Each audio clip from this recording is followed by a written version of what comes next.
गोविंद शिल्प घेऊन येत आहे 79 ट्विन बंगलोचा भव्य दिव्य पंढरपुरातील एकमेव प्रकल्प। आमच्या प्रकल्पाची वैशिष्ट्ये मनाला शांती देणारं महादेवाचं मंदिर, मुख्य रस्ता सुमारे 30 फुटांचा, अंतर्गत रस्ता सुमारे 20 फुटांचा, ग्रामपंचायत योजनेचा प्रत्येक बंगलोजला स्वतंत्र नळ, सांडपाण्याची सुरक्षित विल्हेवाट, सर्व टाइल्स ग्लॉसी आणि नामांकित कंपनीच्या, सर्व स्टेअर, खिडक्या, चौकटी सुपर ब्लॅक ग्रेनाइट, दोन्ही अटॅच बाथरूम पूर्णपणे टाइल्स, पंतप्रधान हर घर नल योजना पूर्णत्वाकडे, bathroom, basin, kitchen CP fittings हे जगवार कंपनीचे, स्टील वर्क पूर्णपणे जिंदाल कंपनीचे, 1000 लिटर पाण्याची टाकी, 150 लिटर सोलर वॉटर हीटर सोबत वॉटर प्युरिफायर, प्रत्येक बंगलोजला स्वतंत्र पार्किंग, दर्शनीय भाग पूर्णपणे डॅटो टाइल्स, टाटा प्रवेश कंपनीचे आकर्षक भक्कम दरवाजा, फुटी उंचीचे सुरक्षित कंपाऊंड। मग विचार काय करताय? गोविंद शिल्प, पत्ता गट नंबर 95, हॉटेल अंगण शेजारी, साखरे रोड, पंढरपूर।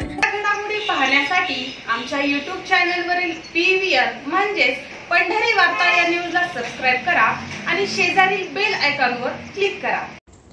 माढा लोकसभा मतदारसंघात समाविष्ट असलेल्या पंढरपूर तालुक्यातील 42 गावात विठ्ठल परिवार, पांडुरंग परिवार यांच्यातच प्रत्येक स्थानिक निवडणुकीत सामना होत असल्याचं चित्र पाहावयास मिळत होतं।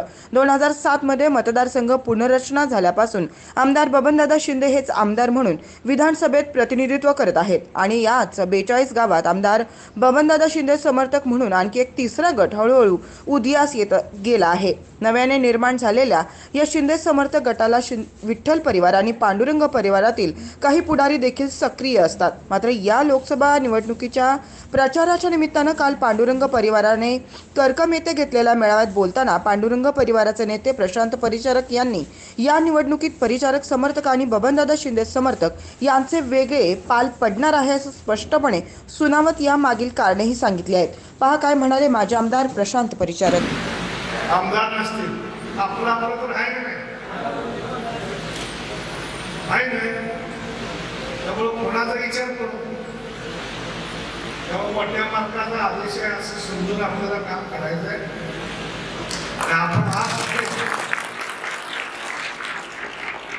आपण आज जी शब्द दिला ती पाळा, कधी कुठं कोणाशी थोडी सुद्धा प्रकारे केली नाही।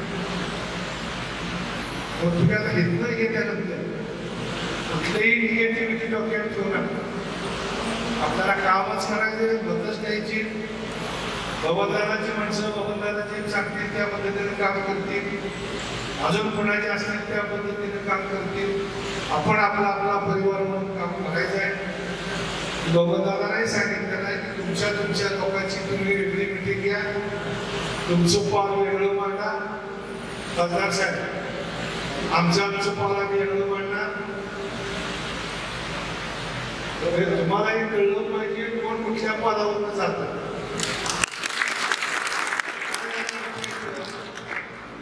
आमच्या इथे समोर अशी परिस्थिती की परिचारक सोडून कुठला तरी पक्ष आला तरी माणसं तीच आहे। उद्धव ठाकरे आले तरी तीच माणसं, पवार साहेब आले तरी तीच माणसं, बरोबर आहे। बबनदादा आले तरी तीच माणसं, उद्या मायावरती आली तरी तीच माणसं, एमआयएमचा तरी ओवेसी आला तरी तीच माणसं। पण आमच्यातला एक सुद्धा माणूस एकट्याकडे झाला पुढे घ्या